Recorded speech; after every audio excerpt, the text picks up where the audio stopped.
Buddy, and welcome to another edition of Interactive Wrestling Radio right here on WrestlingEpicenter.com. It's James Walsh, and our special guest this week is one and only Jarrett, making him actually the third Jarrett. I was thinking about this before we called you. The third of the Jarrett family to be on our show. We've had Jeff and Karen on the show before, so we're honored to have you on, sir. Well, thank you. I'm glad to be here. And, I mean, the history speaks for itself, and I could go on, and I'm sure that in the course of the next 20 minutes or so we'll cover a lot of ground, but I want to start off by talking about your new book called The Best of Times that's out there now, and tell us a little bit about this book. How does it differ from the other book that you wrote back in 2004 about the early days at TNA? How does this book differ from that perspective?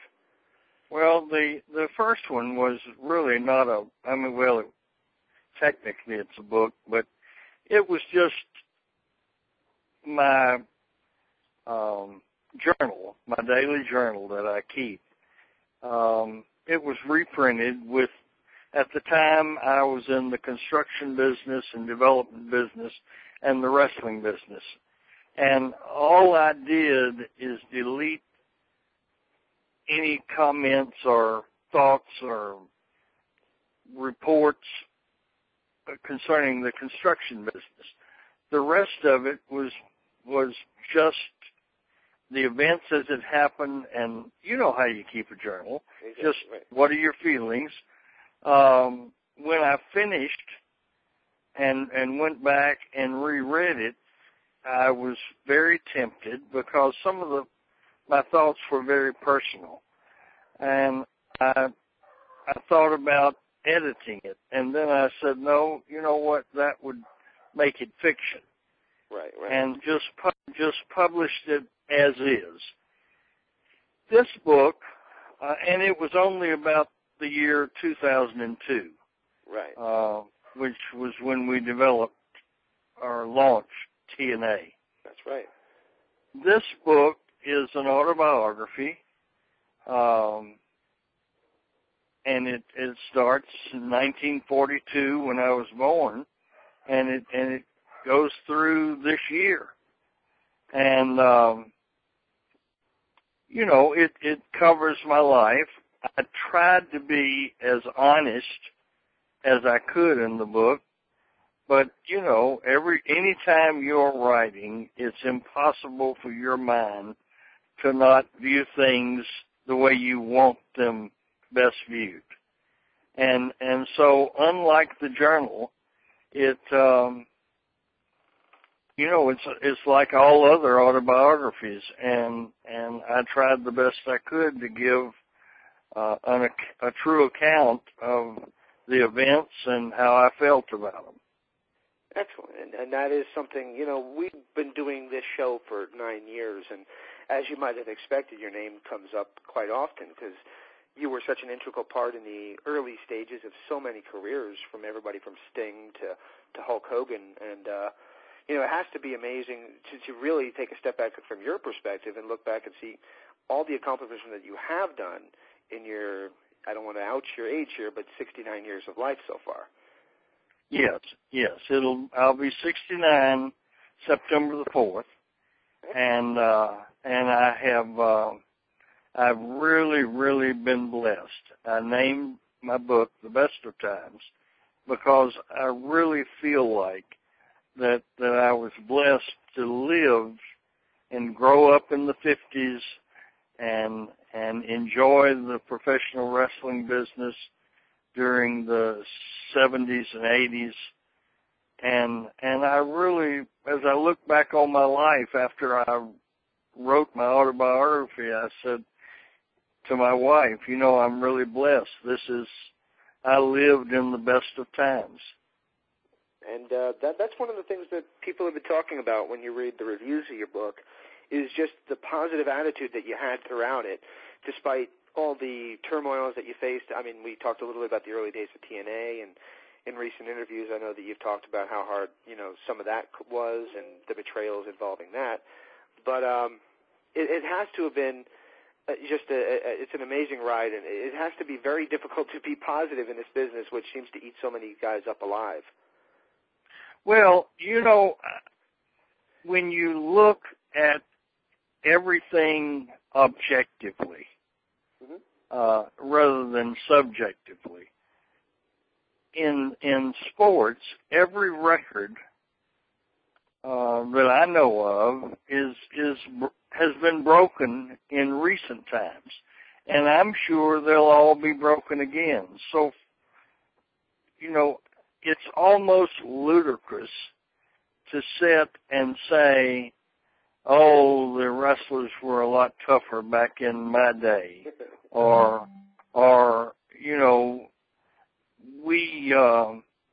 we were better back in my day. The truth of the matter is, we were different back in my day. I enjoy, for me personally, the traditional wrestling and the storylines and the telling the story, but I spend as much time as I can with my grandchildren. And this past weekend, we went to Memphis to the WWE matches.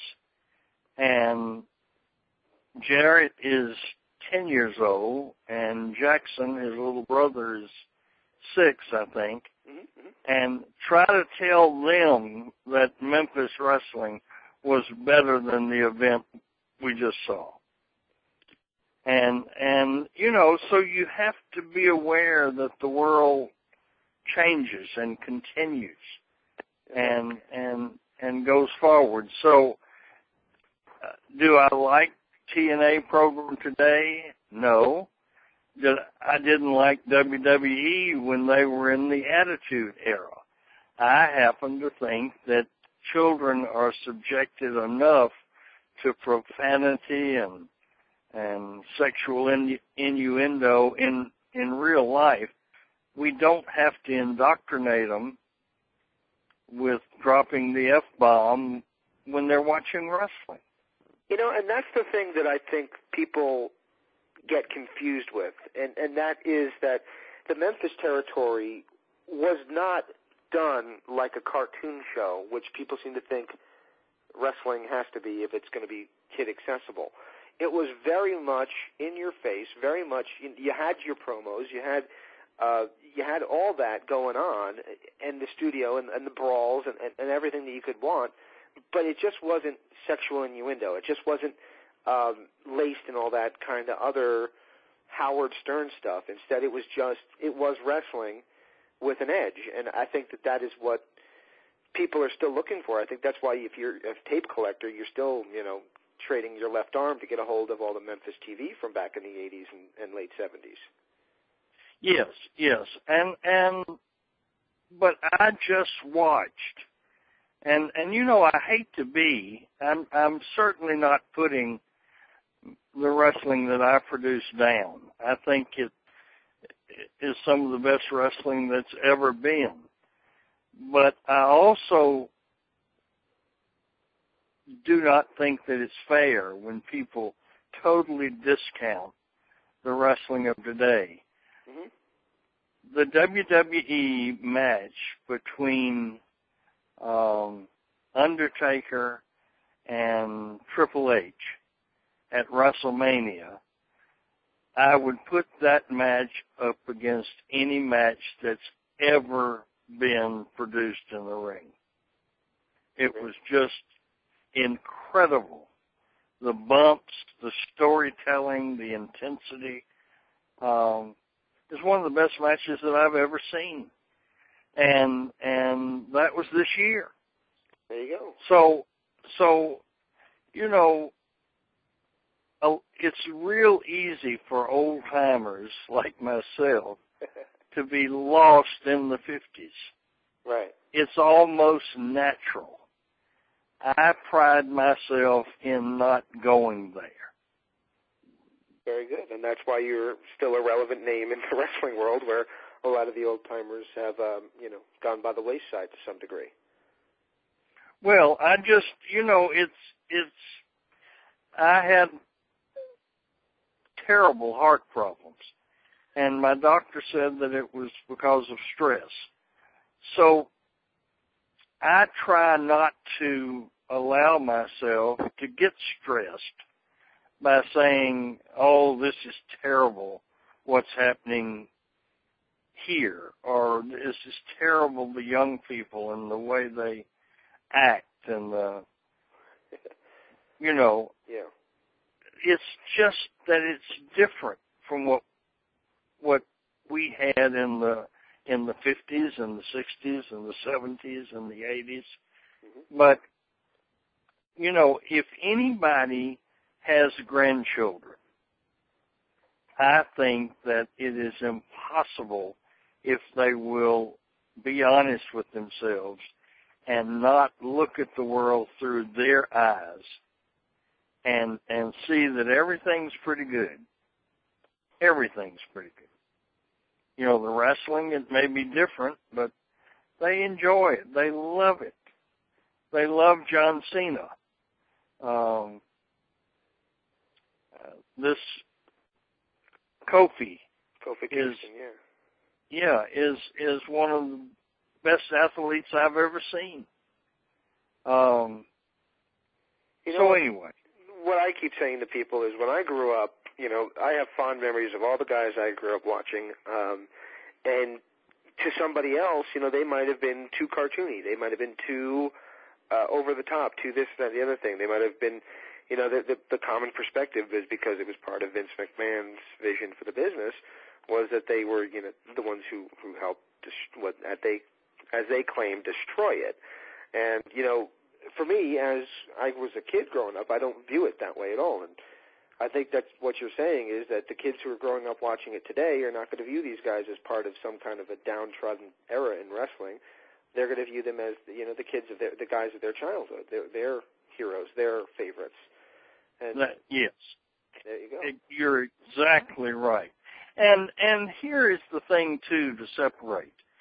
I spent my life producing wrestling in the hopes that people could suspend their disbelief so that they could,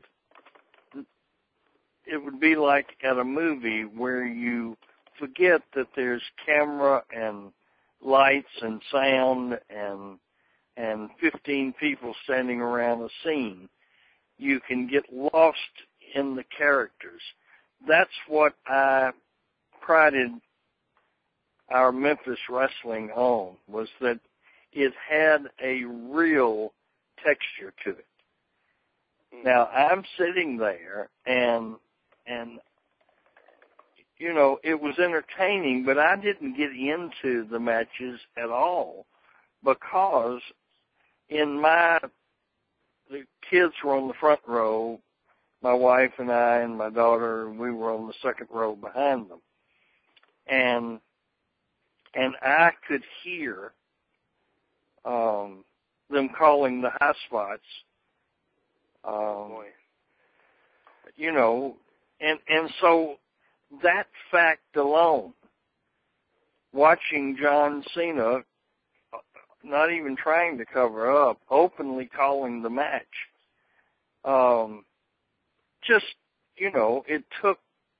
it was so different from what I prided our wrestling on. But I looked over there at Jackson and Jarrett screaming, and it didn't bother them at all. Well, somebody who had to have performed at the Memphis show that you were at is somebody that your name is probably in the annals of history going to be joined at the hip with, and that is Jerry the King Lawler. I'm sure in the book it's discussed. I have the book. I got to be completely honest with you. In the interest in full disclosure, I haven't had the chance to read the full thing yet, but I'm sure that he is a big portion of the book. How did you end up hooking up with Jerry Lawler the first time, and how is your relationship to this day? I called Jerry and told him we wanted to come down, and he was gracious and met us before the match. He and I were both at the showing before, and we went over to his house and visited. This time we were rushed and didn't get a chance to visit him on a personal basis, but we're we're friends. And I just think that Jerry is still amazing. I said in the book, I'll say it now, he's the most talented talent that I ever worked with. And he proved it this past weekend in Memphis. I mean, he gave as good a drop kick as Kofi Kingston gave. That's amazing. And and took backdrops and slams, and he had a old-fashioned Memphis match, and you didn't see him talking. And he's still the king of Memphis, and the crowd gave him the reception and the warmth that they did when we were at the Mid-South Coliseum. So, he took the children backstage and had their picture made with John Cena and himself, and they got to high five Kofi and the Miz, and they had a ball. They'll never forget it. Here's an interesting one for you that comes from one of our fans. And that is, how close were you really to being in the market for buying WCW at the tail end? Well, I thought we were really close. John Corcoran had a group of investors that offered them $70 million, and they turned it down. To sell it for $2.5 million. What? They ended up selling it for $2.5 million. Yes. That's just stunning. Yeah, well, I don't, I don't even want to go there and speculate what it was. It's very interesting though. But so you guys really were in the market for doing so then. Oh yeah, and they sent John Corcoran all the financials, and John and I had hours on the telephone crunching numbers, and I have no doubt that we couldn't have made it profitable from the moment we bought it.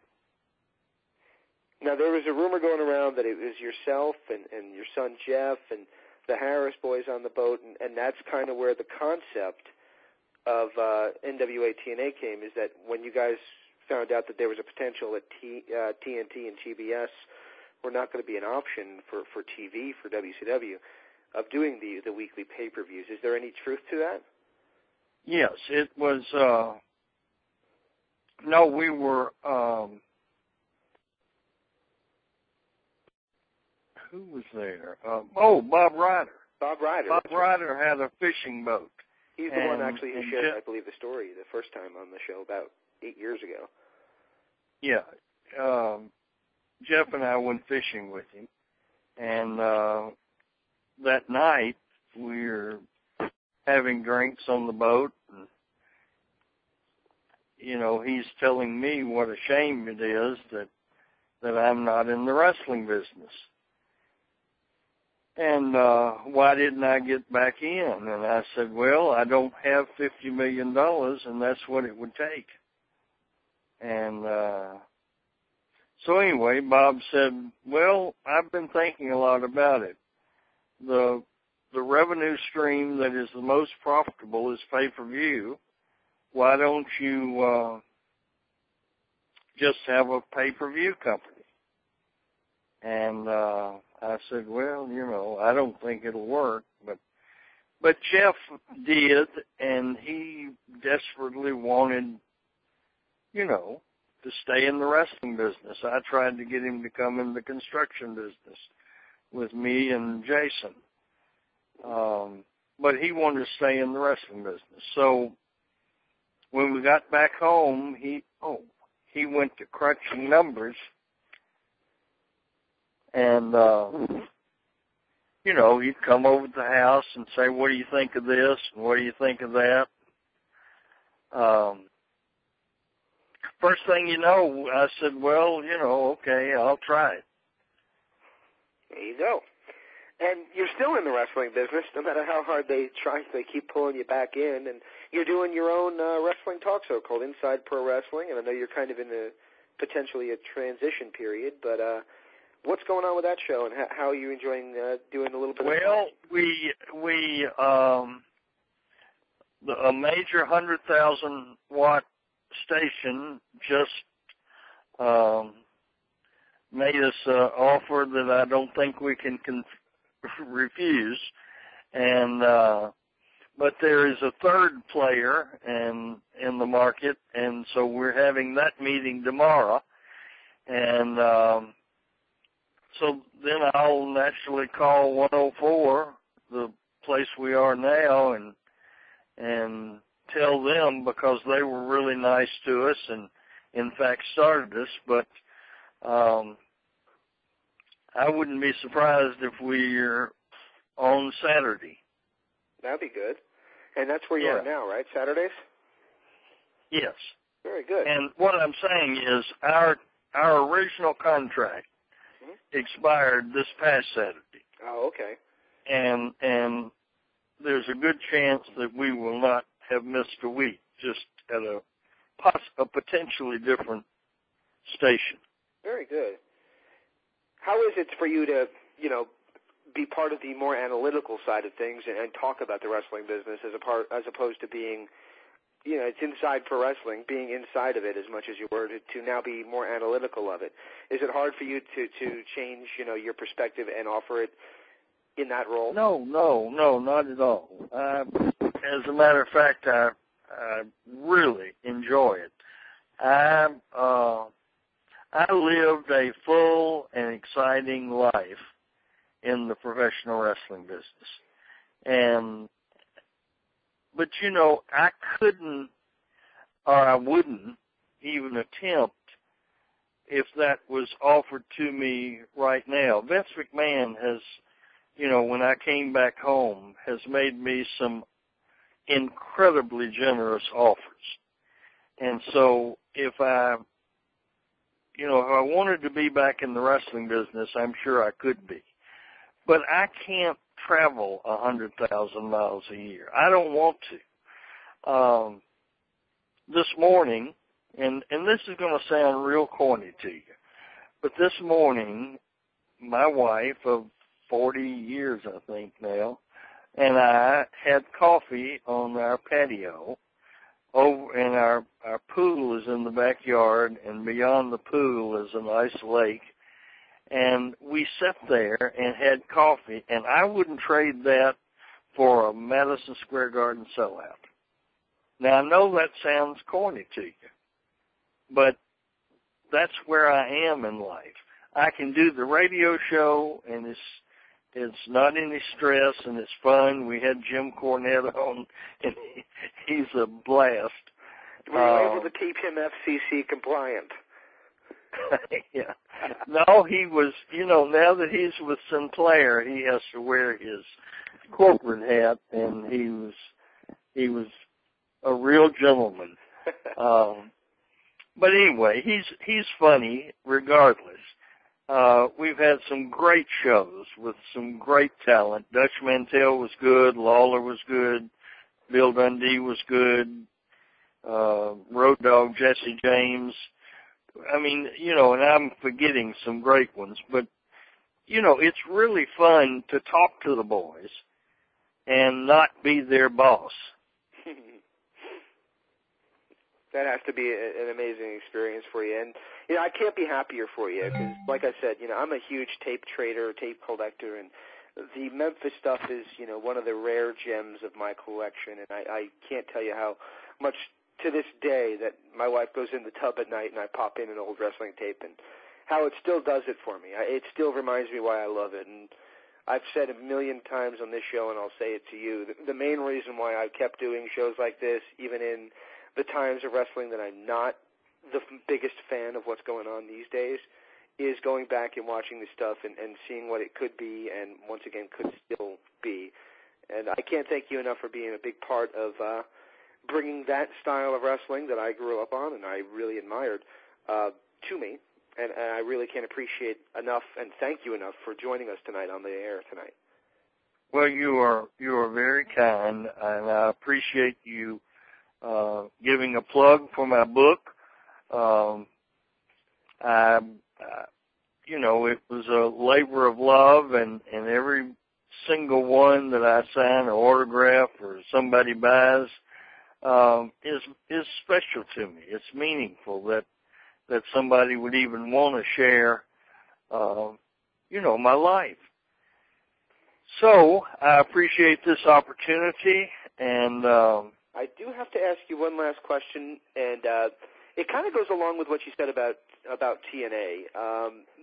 You're obviously not a fan of the fact that since the WWE is trying to be the PG company, they're obviously trying to be contrary and be the more suggestive product, more in tune with the Attitude Era.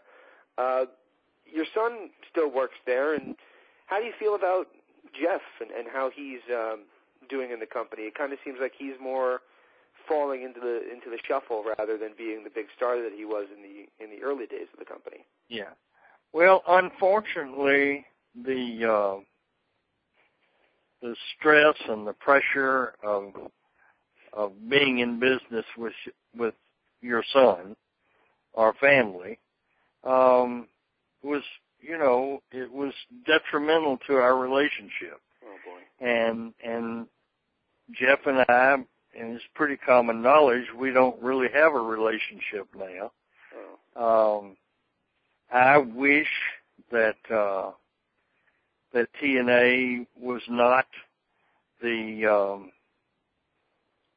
trying to experience the Attitude Era, but they are, and it's very difficult for me to on the one hand be truthful and say we can't watch the product. And then it sounds like that I'm anti or knocking Jeff. And that's not the case at all. I don't know that Jeff owns any of TNA anymore. I don't know that he does or he doesn't. But I don't think that he has very much input into the creative for sure. And that's just from, I still have friends that are there, and they talk to people, and they talk to friends, and just from what I hear, I think Vince Russo is still the dominant force. There you go. Well, last question, and it's kind of a silly one, but it goes hand in hand with your Facebook picture, which goes hand in hand with the image that has been used in many of your openings throughout the years in the wrestling business, and that is the Greco-Roman photograph that you have there that was even at the beginning of the NWA TNA Wednesday pay-per-views. Is there a story behind that and how that's become kind of linked with your name? Well, yes, I still have the original statue. Yes, when I first got into the business, my mother gave me that as a gift, and talk about old school. She's really old school. She wouldn't allow Nick and Roy to book me until I not only learned to work, but until Sailor Moran beat me up in the process of supposedly teaching me to shoot. And so, when she gave it to me, she said, professional wrestling is a lot of show business. But Jerry, always be faithful to wrestling. Mm-hmm. And that statue kind of represents the sport that dates back to biblical times. It does, and I brought it up kind of half jokingly, but it has become a staple for the openings of your shows. Everything from Continental to USWA to TNA has used it as the part of the opening, and I honestly, it might have sounded like a silly question, but it legitimately always was on my mind if there was some kind of a special meaning to that, and hearing that it came from your mother actually does. There is, and then there's another thing. vanity plays part in it. I had some of my pictures on Facebook when I first got on it, and people would refer to me as very senior. So I thought, well, the hell with this. I'm not going to advertise that I'm old and fat. So I just used my wrestling logo. There you go. Well, sir, I can't, again, thank you enough for spending this time with us. And if there's ever anything else I could do for you on the website or on the radio show, just hit me up on Facebook or give me a call. I'd be honored to help you out. Thank you so much. And again, let me thank you for mentioning my book. And that book is The Best of Times, and it's available right now on Amazon.com. And it says if you order it now, you can get it by Friday. So people should get on there and order it so they can get a chance to read it.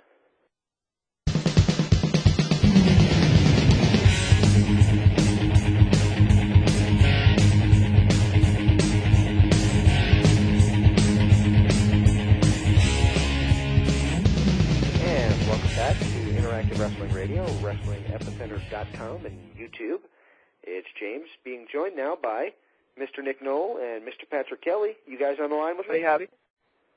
Yeah, I'm here. I am now. I'm glad Patrick is still capable of dialing the phone number. Dialing the phone, because after what went on with him this past week between an earthquake and a hurricane, it's been a crazy week. Heat wave earlier in the summer. I mean, you know what? I jokingly said this on Facebook, but I'll say it. Mother Nature seems like she'll stop at nothing to get Obama out of Washington. Oh, no, dude, it's 2012. We're getting closer and closer to it, so we're getting to the end of the world. Maybe if he gets reelected. I'm just kidding. Yeah, next year's election year, so. It is election year. I remember election night of 2008, and I remember it more because that was the night interviewed Frank Stallone. That's exactly right, yeah. I wonder who we're going to interview on election night 2012. we should, you know what we should do? We should try to get Frank back, even though he hasn't done anything with the wrestling business since then, just to, compare notes and see where the world is from his 2008 interview to the 2012 interview, and we can discuss how the wrestling business has gone and how the rest of the world has gone. For example, 2008, gas $2.50 a gallon. Now in Nebraska, $4. Number of wars we were in, 2. Number of wars we're in now, 5.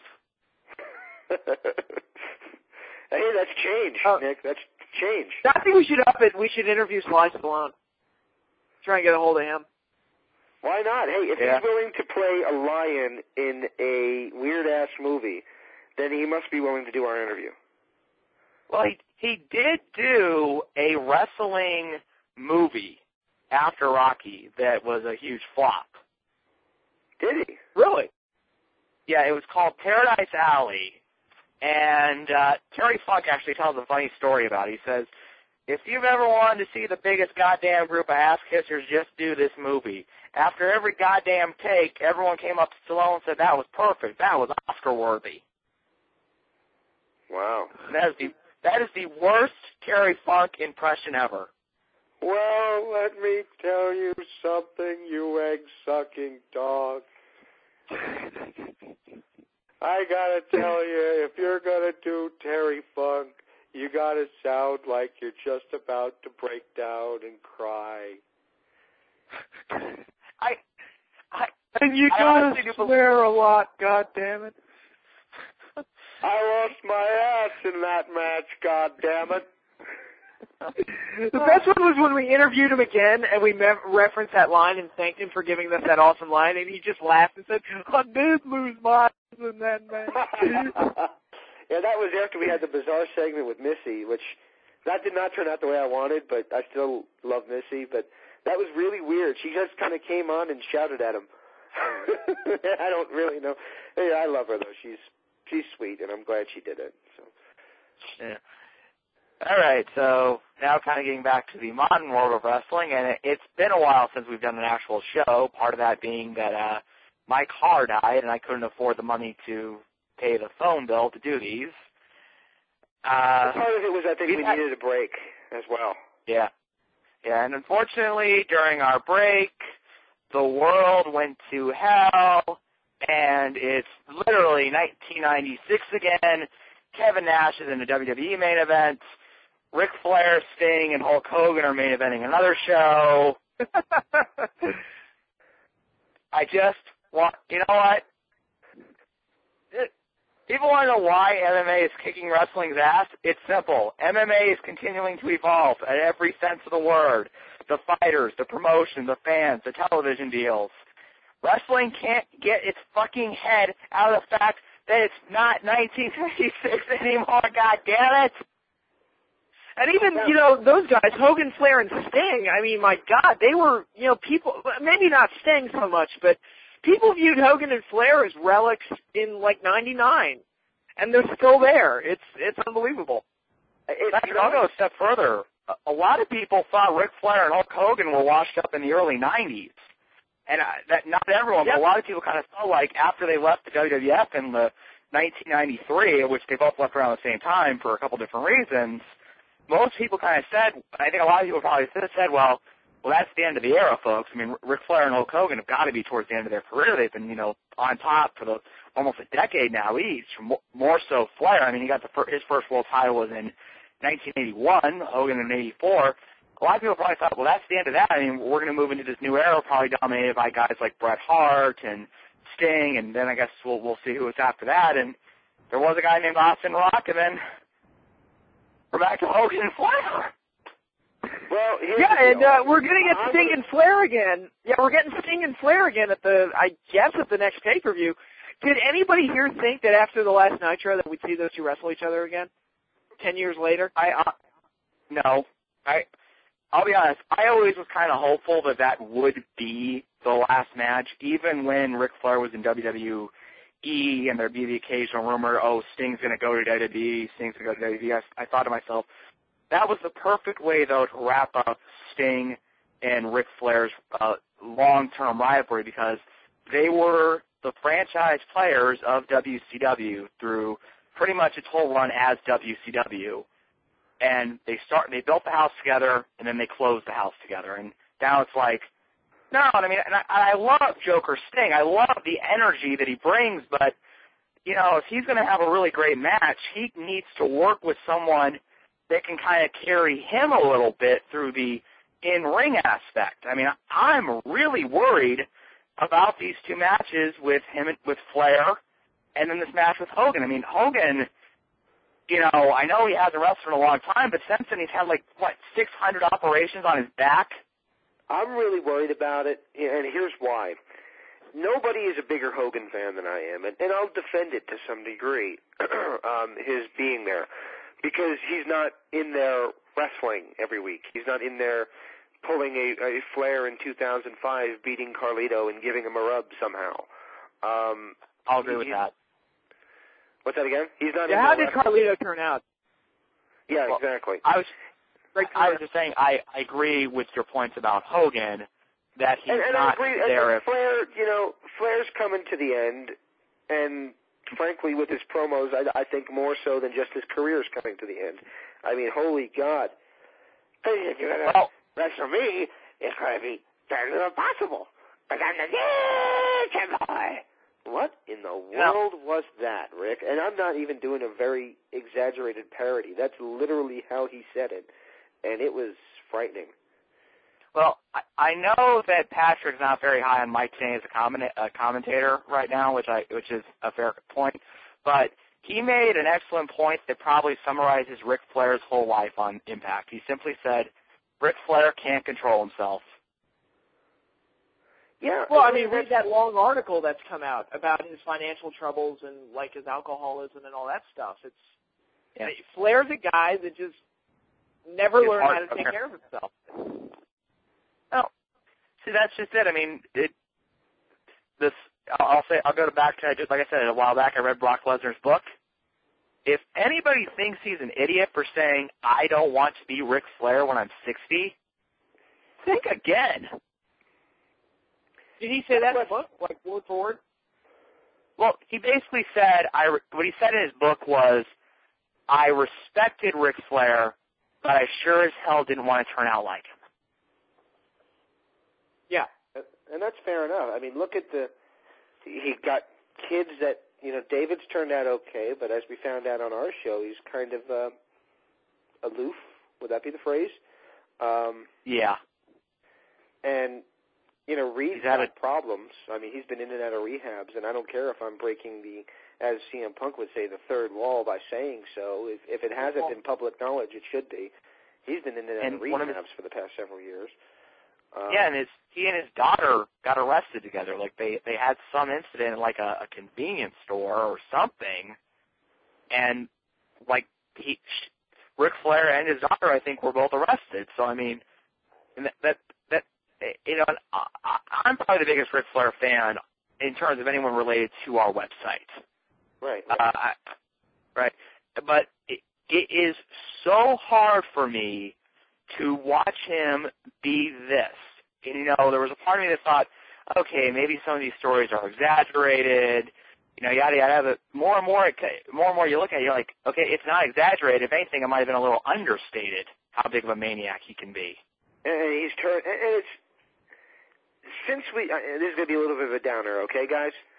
Since we did our last show, I lost another one of my musical heroes in Janie Lane.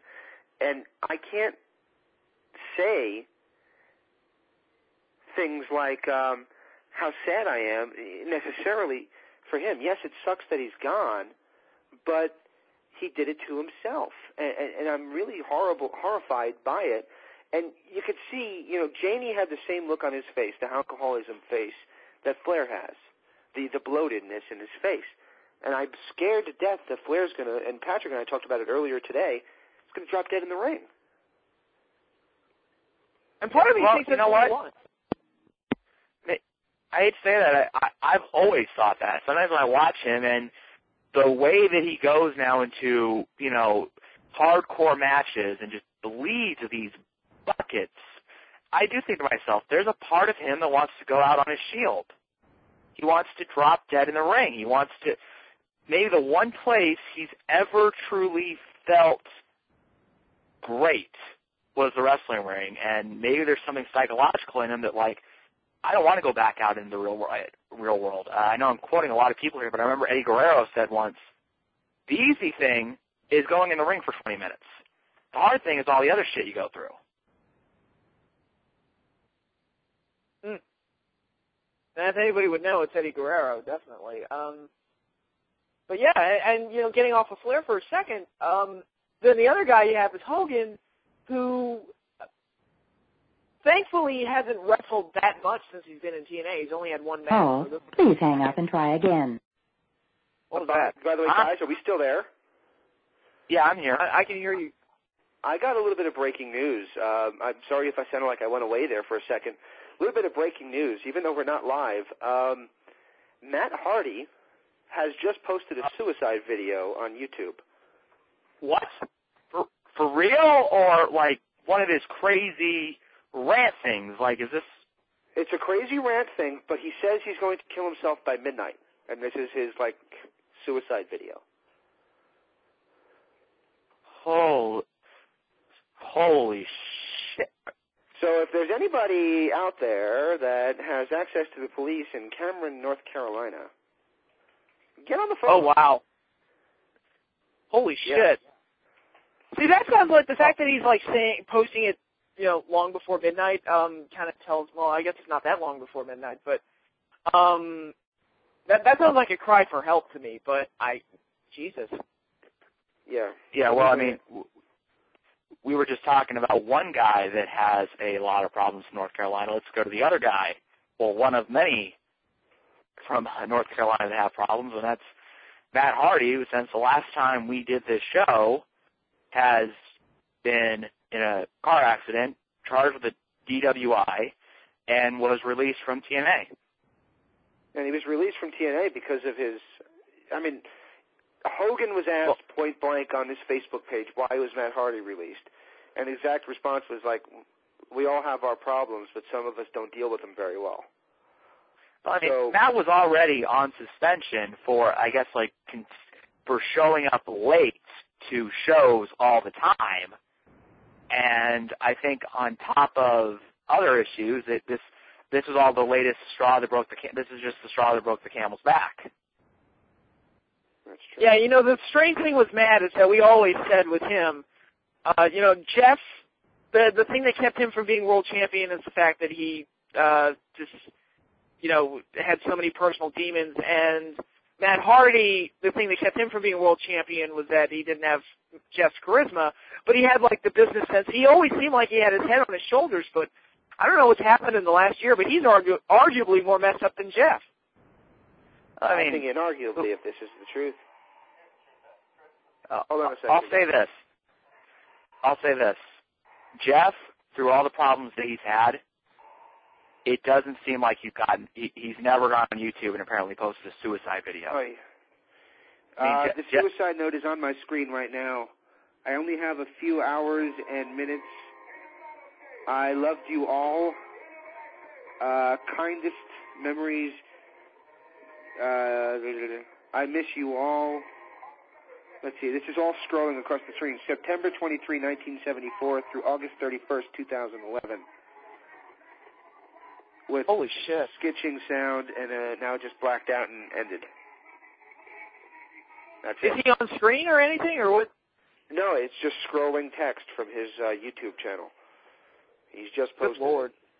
So he's, if he's still alive when we post this, then it's because somebody called the police department over in Cameron and got their asses over there.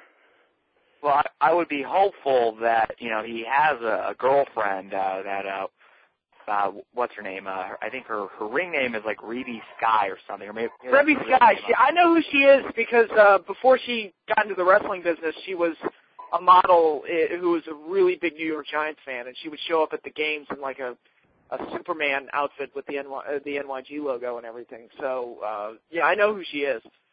As long as she's up and around Edge anytime soon, everything should be okay.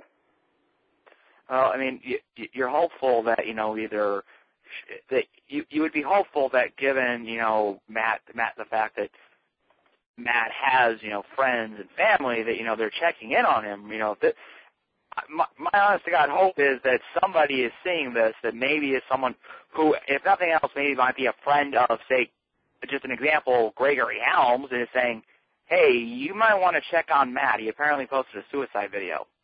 Yeah. I mean, now, hopefully, best case scenario is that this is just a cry for attention, and a very bad one, but, dude, just, there's enough tragedy among the wrestling business. We don't need to add your name to the list, man. Yeah, I mean, it's, wow, that really changed the whole context of this show. Yeah, totally did. What a downer. Yeah, we're talking about everybody dying and shit. And, wow. Yeah. Oh, boy. And I think, but, I didn't think that Hogan was going to die in the ring. I'm just worried about his, his back and his knees holding up and his hip and everything. Yeah. Here's the thing. I think Flair needs to keep wrestling mentally.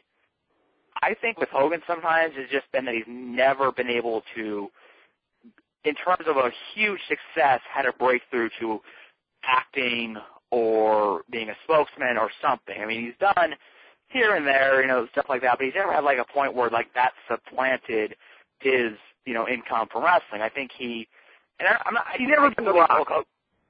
Yeah, that's perfect to say. He's never been the Rock, and I'll say this: Hogan has a huge ego, so I think if you ask him, Hulk, what's really the best main event for Bound for Glory, he probably would tell you, me and Sting, because he truly believes he can outdraw anybody else on the TNA roster. We'll see what ultimately happens. I'll be honest. I think that Philly crowd is going to rip that match apart.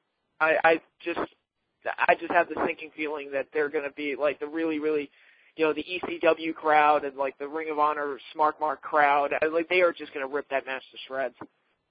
Well, Patrick, I have news for you.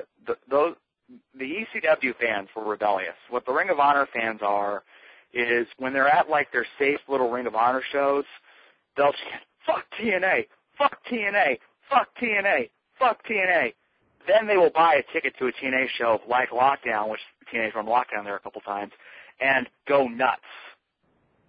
Which that is so, like, I don't know, that's, you know, it always bugged me when the ECW crowd would go to WWF events and start chanting ECW. It's like, come on, dude, what's the point? They don't even chant ROH. Despite what some people will probably tell you, most of these so-called ROH bots, it's what they like to bash TNA because they think it makes them sound smart. Yeah, here's the thing. It's pretty clear if you read some of their comments. They watch the show start to finish. Oh, totally. I mean, so, you know, there was a certain guy who was on our forum, previously named Garden State Saint, and he would find any little issue to nitpick about. Whether I think once his nitpick was something along the lines of a tag team didn't wear the same colored tights. That was his whole bitch for the whole show. It's like, how can this company allow that to happen? What, a wrestler put what you want the agents to start wrestling the professional wrestlers?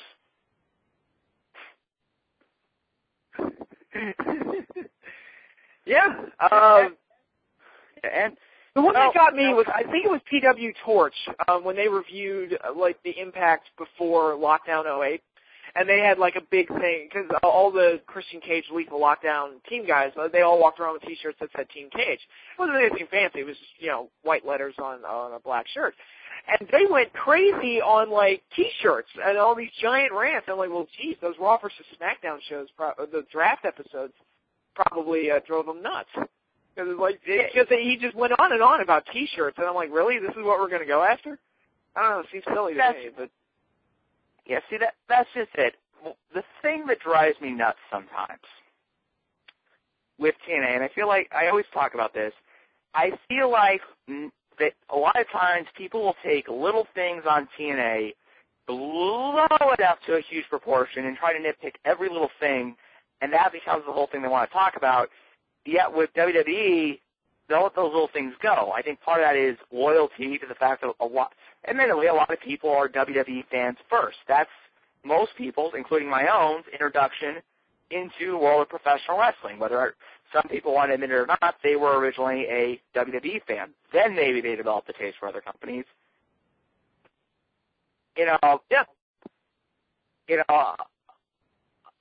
just say this. I have a bigger issue with the idea of we have a guy running the show despite the fact no one knows who he is. And they never cleared up what that was.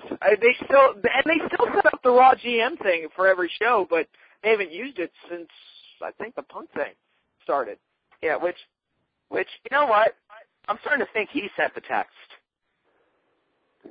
The Raw GM sent the text, and like one day he'll just email in the middle of it, and Cole will get up and say, "Perhaps you all should have considered the fact that I was completely supplanted after Triple H returned. So that was my grand revenge, to cause all this issue between Triple H and CM Punk." One last thing here, guys. I am here. I kind of disappeared in the background. I've called the Cameron Police Department, and they're sending people over there. Oh, wow. James on top of things. I can't sit by and when I post this tomorrow and if you find out that he did kill himself, I can't post this and say I didn't do nothing about it. So, yes, I called over there. I called the Lee County Sheriff's Department, and they put me in contact with the appropriate representation, and they're sending cops over there. So hopefully you don't know his address. I do not know his address, but because of all the problems he's had with the law, obviously they have it on file. So, yeah, well, plus one would assume, I don't know the exact size of Cameron, North Carolina, but I'm going to assume that the world-famous professional wrestler is somewhat of a well-known person within the town. Mm-hmm. Kind of like out here in Omaha, a lot of people know where Warren Buffett lives.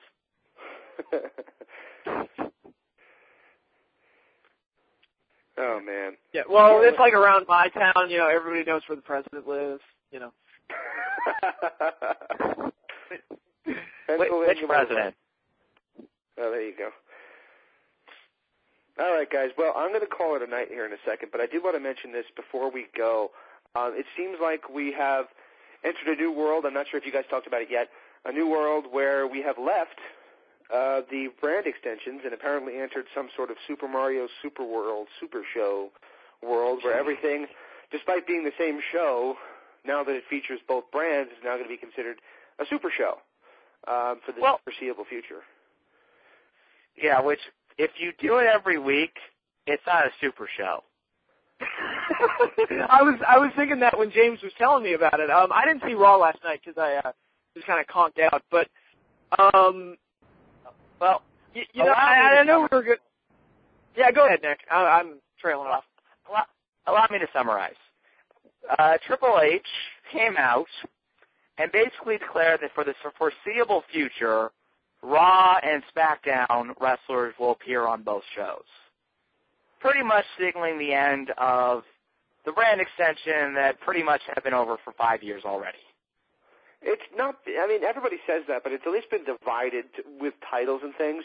And now that we have where it seems like it's not going to be, there is just too many champions to where they have no choice but to condense. Oh, yeah. I will say this. I'm going to leave you guys with this. I love the Sting character. I love the, and this is TNA I know I'm talking about, or Impact Wrestling, or whatever I'm supposed to call it. I love the Sting character. I love the fact that we're going to see another Hogan match. I know it's, you know, and like I said, it's a special attraction. It's not being billed as the main event, and I think that is, you know, where it needs to be. The world title needs to be the main event. And I will be buying Bound for Glory, assuming that the match is going to go forward. I have my same fears as Nick. But watching Raw this week, I will say this. It's the first time in a number of years, probably since 2002, 2003, where I feel like they're really actually making an effort to try to find their way, try to find a direction. With a lot of the insider comments being made by both Lawler and Cole, and even insider comments thrown in there by Ross, with things like the divas backstage who can actually work, talking about the lame asses that are actually in the ring. Well, yeah, but James, to be fair, basically right now Beth and Natalya are playing what ODB and Jackie did a couple weeks ago. You're right. You're absolutely right. But I'm just trying to, giving the devil their due, it seems to me like they're actually trying to do something different and find some kind of realism in their realm, which, you know, has been blown out and not been the case for a better part of a decade, if not longer. So it's a good. It was the first time that it felt like they were trying to do something different in a long time, and the CM Punk character is basically the catalyst of all of that. But I don't know that the brand split's going to do any good because the SmackDown guys I view as less than, and having them mixed in with the Raw guys just makes Raw seem less than. It's kind of like oil and water. You mix the two, and yeah. Oh, you don't want Mark Henry in a Raw main event? Not at all. I got to make it clear. I DVD record all the wrestling shows and essentially watch them in an hour span in fast forward mode. And I can't say that I watched more than maybe 3, 4, 5 seconds of that main event. In fast forward, I just had no interest. So. Yeah, well, I think ending the brand split, because, you know, if they did it and they fully dedicated themselves to it, it would be a really good idea probably. But, you know, you look at Raw and SmackDown right now, the rosters, I don't think the rosters are big enough to support their own shows. I mean, they've got, 20 guys on each show, it seems, which is, you know, it's really not that big of a roster. And you got 4 guys going for the mid-card title, and that's about it. No tag division. And no, I don't think that Kofi and Evan Bourne winning the tag titles is all of a sudden like a tag team rebirth that everybody else seemed to. I don't get how. Well, substitute Kofi and Evan Bourne with Cade and Murdoch, Eminem, the Hardy Boys reforming, all the other MVP Kofi and Mark CM Henry. Punk. Yeah, I mean, this comes up all the time. I mean, every once in a while somebody decides the WWE will put a belt, the tag team titles, on a team, and people will be like, oh, yes, they're finally going to start pushing the tag team division. No. Oh, yeah. No. No. Yeah. No. Yeah, I'll believe it when it happens. I'll believe it when I see it. But for, Kofi and Evan Bourne, no knock on them, but that's, I'm not going to watch them win the titles and all of a sudden, after only being a team for like a week, they won it, they won it after 8 days, 2 matches. That's not going to make me believe that they're all of a sudden going to get serious about a tag division. I mean, how's that any different from the other crap they've done over the years? Exactly. I mean, we even talked about it with the Hearts. I mean, it's like, well, you might as well put the belt on the Hearts because they're your best team. Then look what pretty much happened. They had nobody to work with. Yeah, exactly. I mean, they had a brief run with the Usos, and the problem is so often, I feel like especially with tag teams, they will introduce the team, they'll get an initial kind of push, then they'll just get dropped. And yeah, the one exception in the last few years was Jericho. And that was only because it was Jericho, really, and because DX wanted to win the tag titles. I mean, I think that was part of it too. But that was really like the only time it felt like they introduced a new team that didn't get flushed down the drain after only a month. Yeah, and getting back to the brand split, my personal belief has always been it was a good idea that they executed terribly most of the time. If you're going to do a brand split, it actually has to be just that, a brand split.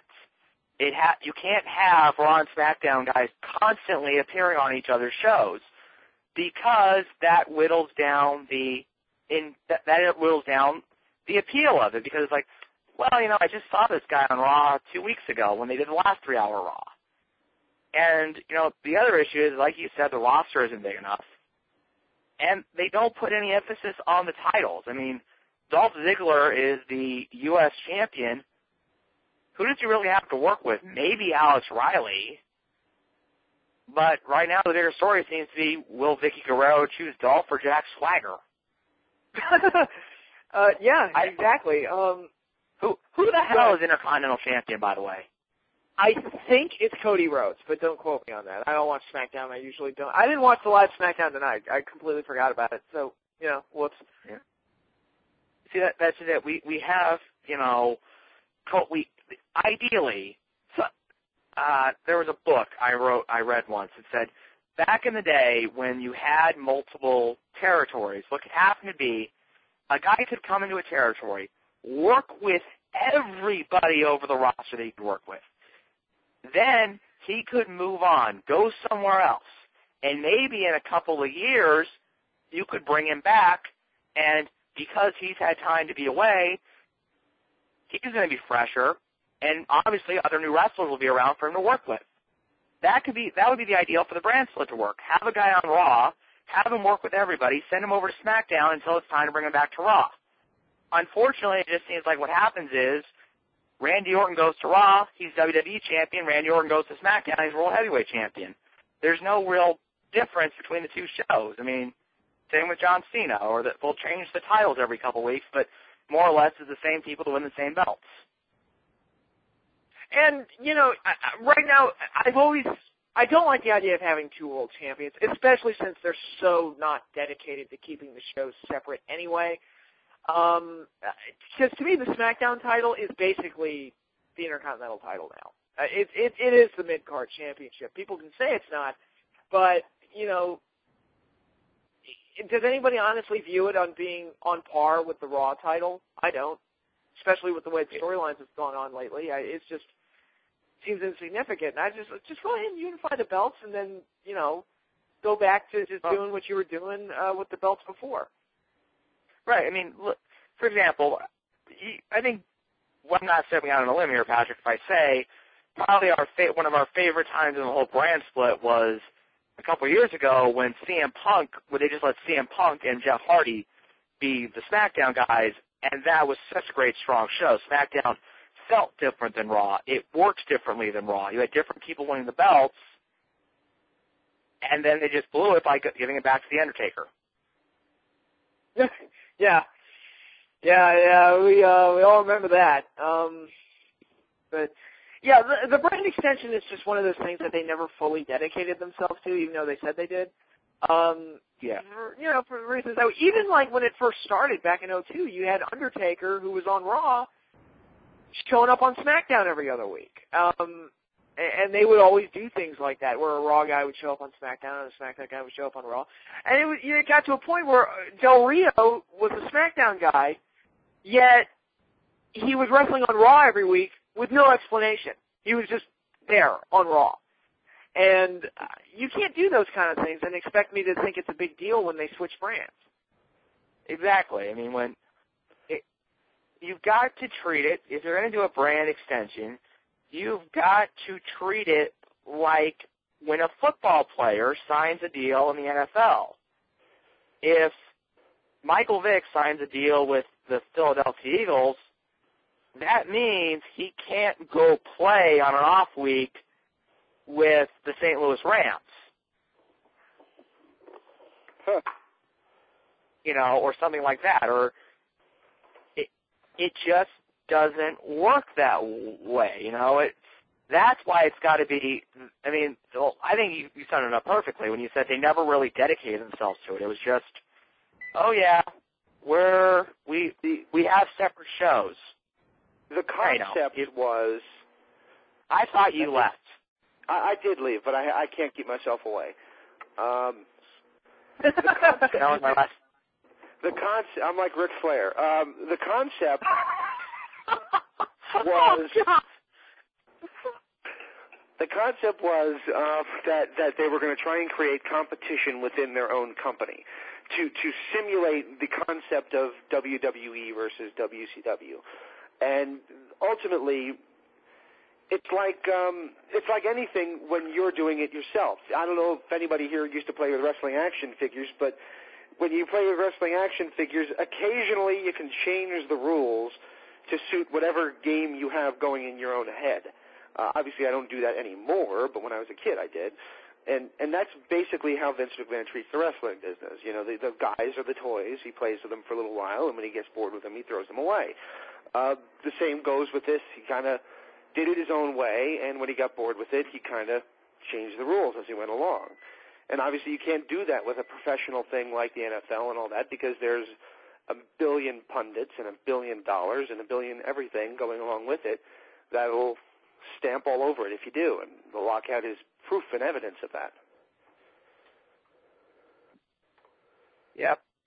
That's pretty much it. I mean, I will say this: the sad thing will be we're probably going to see a lot of talented but underutilized wrestlers get cut because now there's going to be even less room for them on the blocks of shows.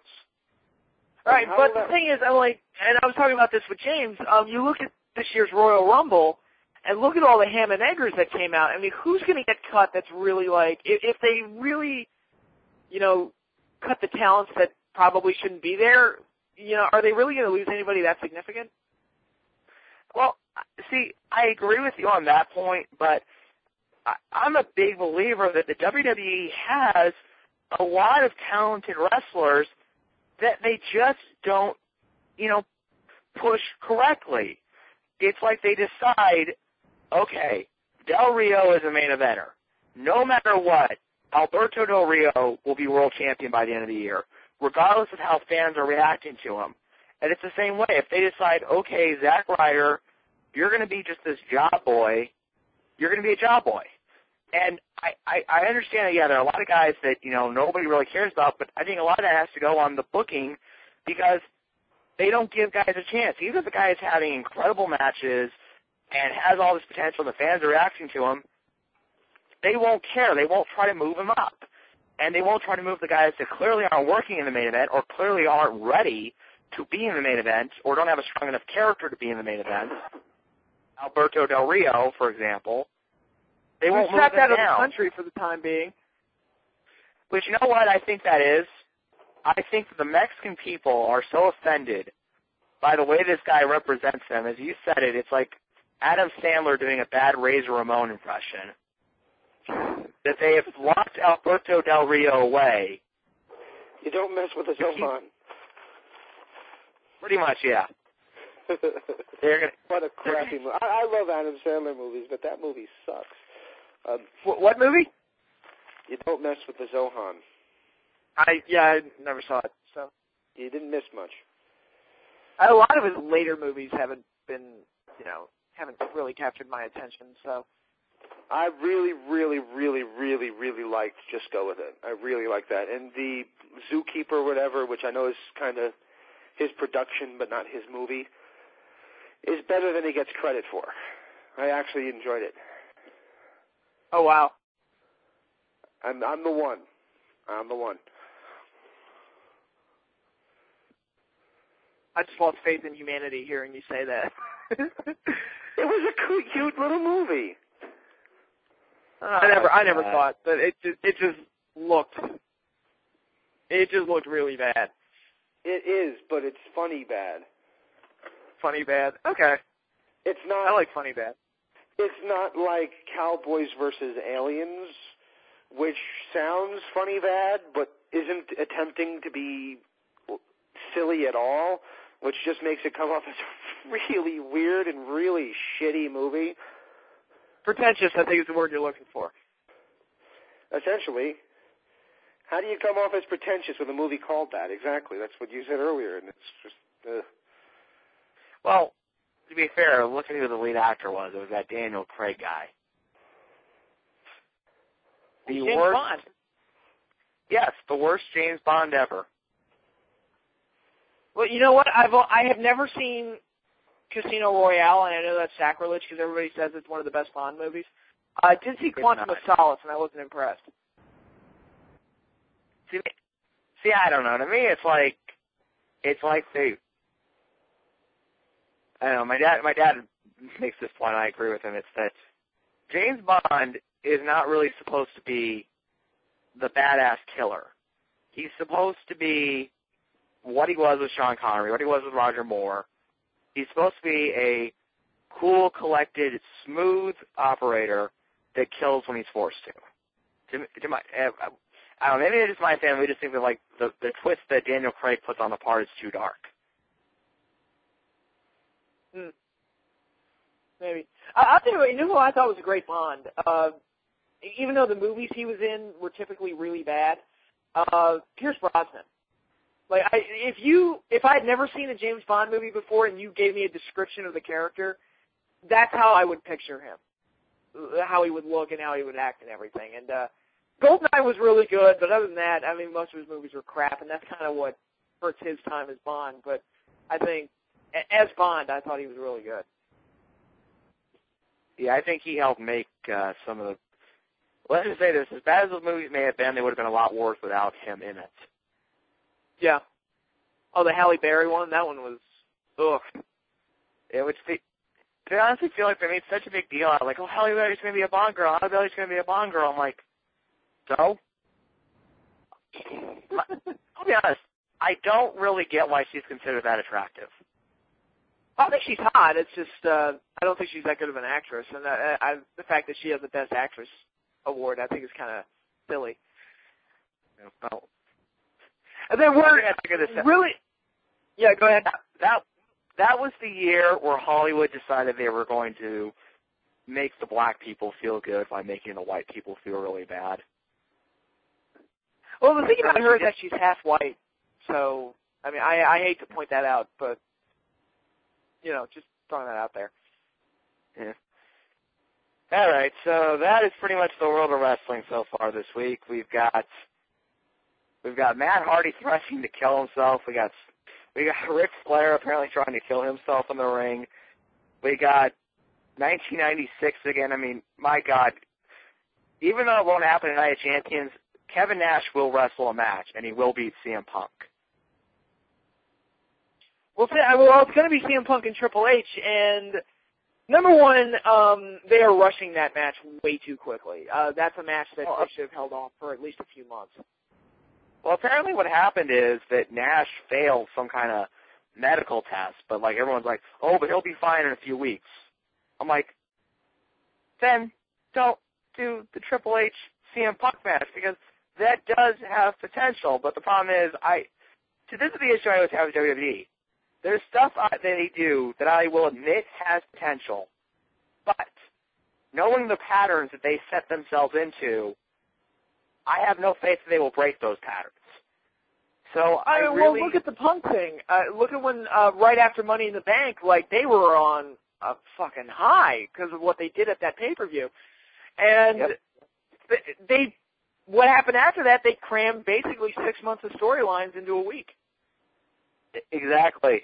I mean, somebody even said that CM Punk's. When I posted on CM Punk has returned, someone said, "Did he ever leave?" Yeah, it was like they didn't even give us time to miss him. Exactly. I mean, think of the reaction. We've already said this, but think of the reaction that could have gotten if you had held off just a month, just a month, and wait until SummerSlam, and have Cena regain the belt. Even though I'm not I guess that ultimately made sense given that they did the unification match. Have Cena regain the belt, and as he's celebrating, and the Cena lovers are going nuts, and the Cena haters are going, oh, God. Imagine you hit that music, and out comes CM Punk. That could have been like the big, oh, my God, I got to watch Raw now because CM Punk's back. Oh, my God. Instead, like you said, they crammed 6 months worth of story into 2 weeks. Yeah, exactly. And it wasn't just the Punk thing. It's like they did a tournament? They did a tournament to crown the new champion. They had that champion lose the title, and they rushed the Punk thing, all in the span of 8 days. So, yeah, a little rushed. Yeah. Patrick, I got to get going because I got to get to work. And okay, man, that actually sounds great. Yeah, so, ladies and gentlemen, thank you for joining us. Thank you to Jarrett for joining us. And I say this quite honestly, we hope that Matt Hardy is okay and can get some much-needed help. Yes, exactly. We don't need any more wrestling tragedies in this day and age. But thanks again to Jarrett for being on the show with us. Thank you to James Walsh, the hero who, I guess, if he helped prevent Matt Hardy from killing himself, major props to James Walsh for doing that. But thank you for setting up the interview and getting us together tonight, and hope you all enjoyed the show, and we'll see you all at a later date. Bye, everybody.